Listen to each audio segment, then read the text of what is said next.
Hey, cosmic superstars, it's Teo here. Welcome to Honestlo. In today's video, I really wanted to talk about comparisons and also staying in your own lane. And I had this sort of interesting analogy come through actually sometime last year while I was driving. And it's interesting because I normally get my most interesting downloads when I'm driving.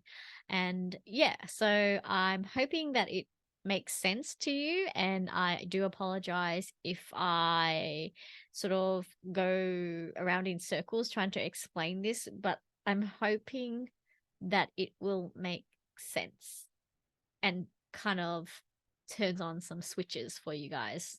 I hope. I hope. But yeah, so yeah, let's get onto it. So I was driving to somewhere. I can't even remember where. But yeah, last year while I was driving, I arrived at a traffic light. And when I got to the traffic light, I remember sitting there, in my car and just sort of just looking around. And then I started looking at everyone else's car and I started looking at all the drivers in the car. And then I started thinking about how everyone was on their way somewhere. Everyone had their own little mission, their own little destination.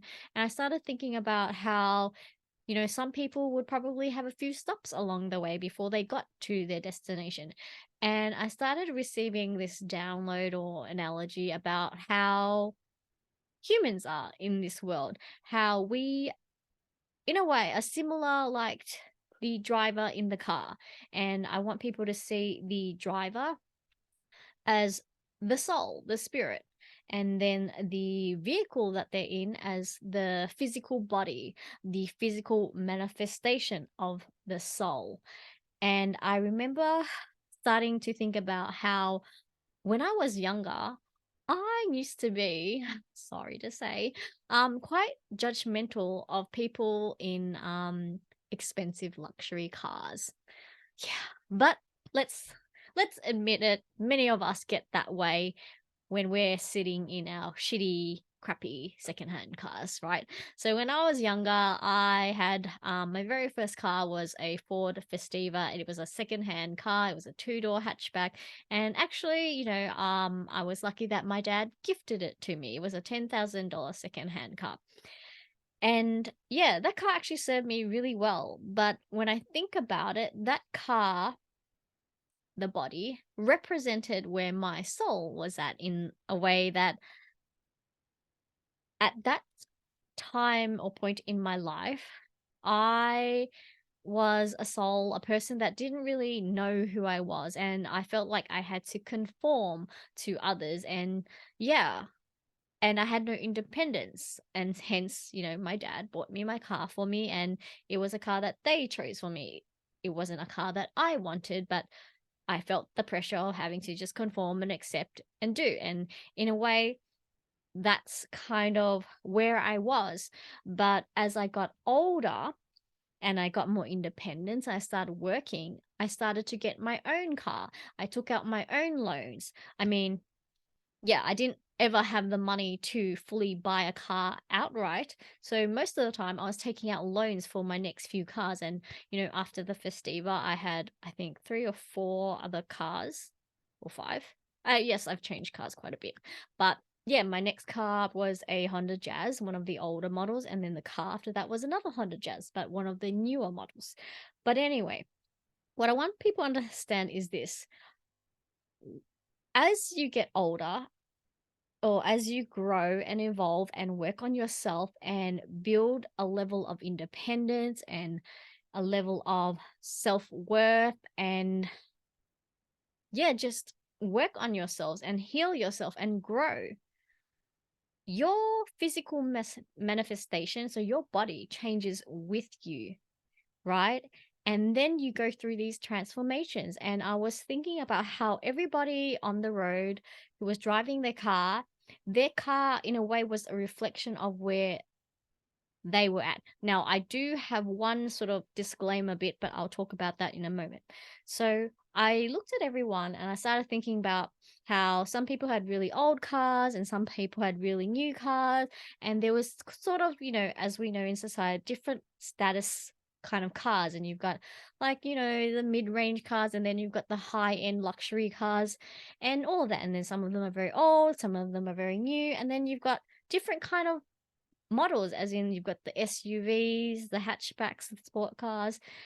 But yeah, there's so many different cars and all these different people or souls in those cars. And yeah, and I started thinking about how everybody who owned those cars worked for those cars or wanted those cars because that's where they were at.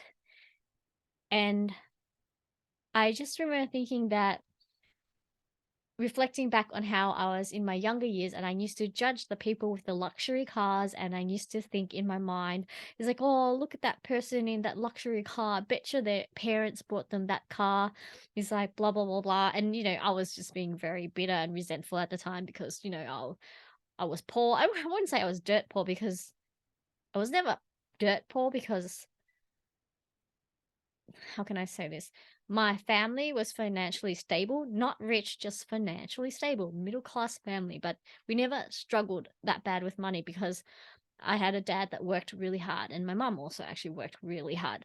But yeah, so we weren't ever poor, poor or anything like that, but we were never rich, rich. But a lot of people around me saw my family as rich, rich because we had a little bit more than them, but we weren't actually rich. But anyway, digressing. And yeah, I just remember back in those days, I would be a little bit resentful and envious of the people with the nice cars and be like, oh, look at them, so obnoxious, these rich people. But, funnily enough, fast forward to now in the future, I'm one of those people because I have a luxury car, not anything super fancy, but, decent car now. And I started to think how funny it was how judgmental I was back then, right? And I started to think about how hard that, I've worked to get to where I am today. And, um, I had to borrow money for my current car as well. But yeah, still, it's a shift from where I was back then 20 years ago. And I started making me think about all the transformations I have been through over the years. And I would say, like, I've been through quite a few transformations. If I were to show people the photos of myself from different various decades, people would see how different I was and how I've changed so much. And even now, I feel like if anyone meets me from my past, they won't even really. It's not that they won't recognize me because I'm told I still look the same, but it's more like my energy is different, my confidence levels are different, and I'm at a different stage in my life. Like I'm more, I don't want to say I'm successful or super wealthy. I'm doing okay. Like I never want to boast or brag and say I'm doing amazing, blah blah. But I am doing amazing in the sense that I'm doing so much better than where I was before. And I guess the whole car analogy thing was just showing me how this who I am right now, this version of me is the physical manifestation of my soul and how much I've grown and the work that I've done. And I guess I really want people to really understand that. And if you don't want to be in the shitty car or the old car, then do the work and grow. Do the work and upgrade yourself, and then you can start making those changes and transforming yourself. And in the beginning you could just do small things, and then through those small steps you can do little touch ups, little paint jobs, get a spoiler on your car, get some rims. So I'm using the car analogy, right? But as you get better and as you improve and as you build your wealth, because your wealth is a physical manifestation of what's going on the inside, that's when you can make even bigger changes and change your whole car, truly transform yourself, right? And yeah, I just really want people to understand that. And number two, I want people to not focus on other people and their lane and where they're going, because everyone's headed towards a different destination. And some people have to make pit stops along the way. Got to go to the servo, fill up some gas, got to go to the shops, buy some stuff for the kids. And then, and going on a really long trip. And others are going on short trips. Some are going to the friends' houses, others are going home. Yeah, I want people to focus on their lane and what they have and where they're going and what they want from themselves. And the thing is, if you're focusing on someone else and what they're doing in their lane, you're going to cause yourself an accident, right? Like you don't want to be like, "Oh, what are they doing over there? What are they doing there?" Poof, and then you cause yourself issues. So focus on your own lane and who you are, what you want for your life, right? Now, there is a sort of side thing or disclaimer. Probably using the wrong words, but there is one thing I did want to mention that while I was also sitting in the car and, looking at everyone in their cars, I also remembered I had to remind myself that some people are actually happy with what they have. As in, some people like that old school kind of four-wheel drive because they like those rough and rugged sort of adventures. Some people like just having, yeah, some little old hatchback or something.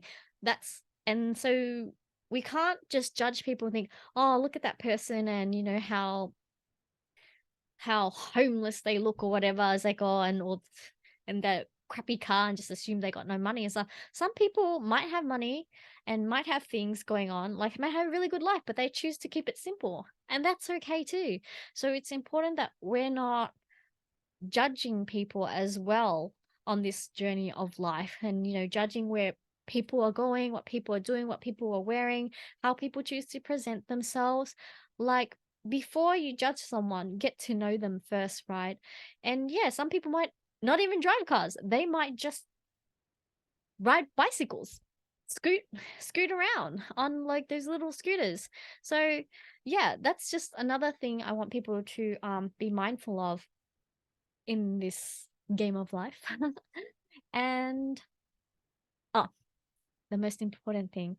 So while I said that the vehicle is a physical manifestation of the soul, so when you see people with nice cars, rather than judge them, you know, we should be like, showing appreciation or like support for all the work that they've done to get to where they are. But there are some souls out there who live beyond their means, who mask, who instead of doing the inner work and working on themselves, they kind of go backwards. And what I mean by that is they go and get a nice luxury car, or, in the real world, in the human analogy, they go get all this work done to change themselves and make themselves look good. So this is the car analogy. They get a nice car, but they can't afford it.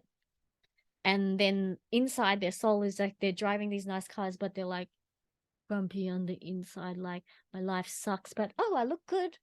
On the outside, everyone thinks I look good, but actually on the inside, I'm fucking oops, sorry, that's all.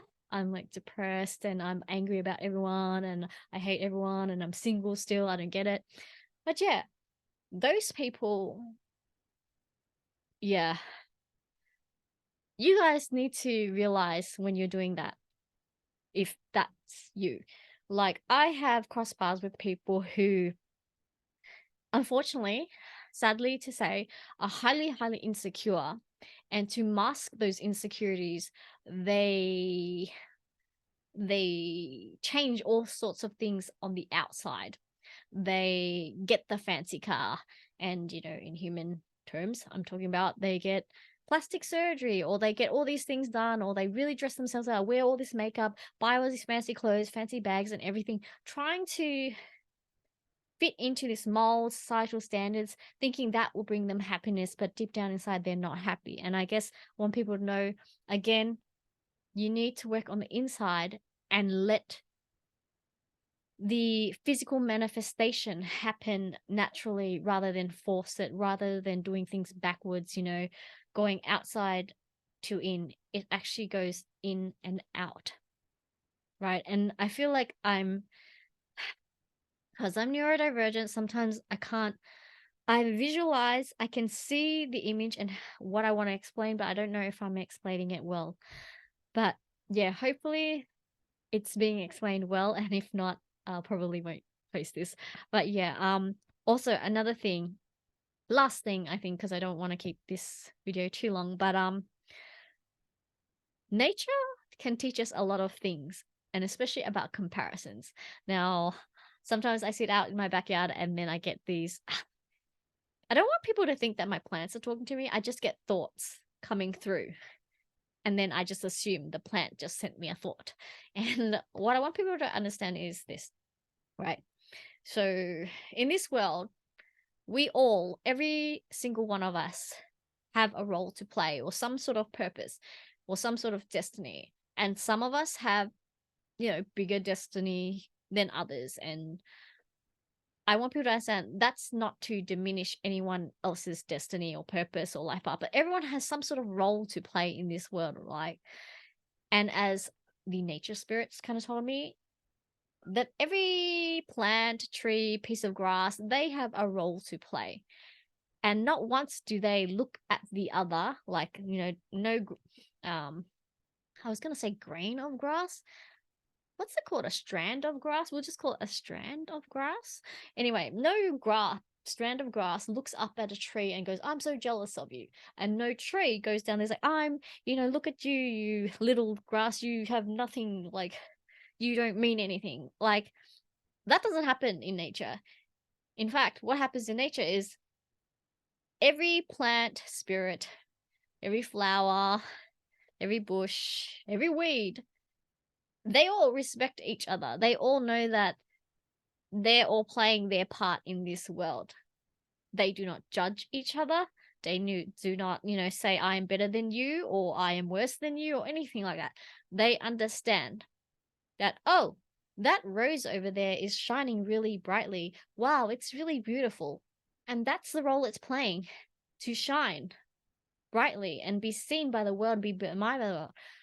And then the rose goes, thank you for your support. And, thank you to the grass for nourishing, for providing this beautiful bed for the humans to walk on, for providing food to the animals and things. We appreciate each other.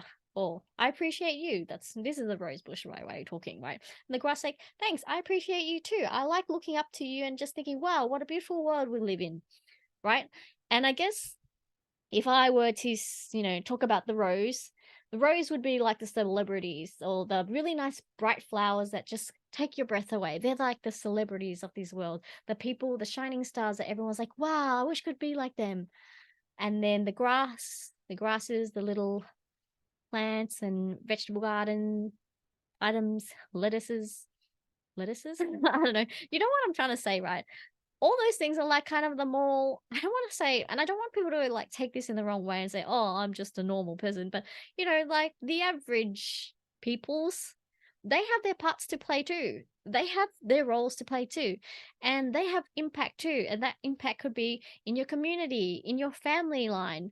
Like, everyone has a part to play in your workplace. Like, don't ever diminish yourself and don't ever compare with others and don't ever get jealous either. Like, some of us are just designed to with different purposes, and some of us, yes, are designed to shine a little bit brighter. So, celebrities out there, they were designed to shine, okay? And it's important that we're not condemning them, judging them, throwing shade at them just for being who they are and just for them fulfilling their purpose in this life. And yeah, and I don't want anyone to ever feel bad about where they are at. And sometimes you might not know where you are at yet because you could still be a seed or a little stem still coming out. You don't know what plant you are yet. You don't even know that. You could be an oak tree one day. And I would, say the oak trees would be like the Dalai Lamas, the Satgurus, those spiritual teachers, the elders who come in to, teach everyone something, right? So yeah, I guess the whole purpose of this video is just to focus on your own lane. Don't compare with others and know that you're all here with something. You all have something to give to this world. God, spirit, creator, source, universe, whatever you wish to label it, name it, call it, whatever you identify with, even if it's nothing, doesn't matter, right? You all came here with something inside, something to give. And I'll tell you what, we all just want to give something out because we all came here to expand, to give. because that's what would bring us joy. We're not here to keep things in. And on that note, last year, while I was tripping on something, I actually received this really interesting message, right? The universe, God creator, said to me, he's like, the problem with humanity is they think by keeping secrets, they think by keeping things to themselves, that's going to help them become more powerful and grow. But the truth is, it is through sharing, it is through being transparent and giving, sharing with each other, that the world will grow together, that we all grow. But the problem is we hold on to everything because we're scared that we lose the power, but the power comes in through sharing, right? I hope that makes sense. But yeah, I think I'm going to end it here, and I don't know if I made any sense. I need to figure out a better way to explain things, but yeah. I love you guys. Thank you for listening, and yeah, hope you return. Bye.